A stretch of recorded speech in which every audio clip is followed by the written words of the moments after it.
Hai, Assalamualaikum. So, hari ni kita nak masak ayam masak balik. Okey, jom. Okey, ini bahan-bahannya: ayam, cili kering, daun kari, bawang merah, bawang putih, halia dan serai. Okey, lepas tu kita goreng ayam dulu bagi dia masak.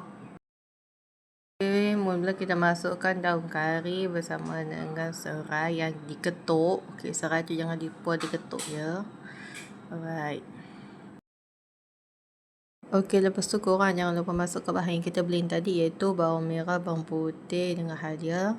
Jangan lupa blend ya. Lepas tu kita masukkan cabai kering kita blend tadi. Ini kita blend asing ya. Lepas tu kita kacau bagi dia sebati, dan kita masukkan garam sedikit dengan gula sedikit, agak-agak ya. Gula tu jangan banyak tak, nanti masin. Dan lepas tu kita kacau bagi dia betul-betul pecah minyak. Okey, lepas tu kita masukkan sos tiram, sos cili, sos tomato dan kicap. Alright. Lepas tu kita kacau bagi dia sebati ya. Okey.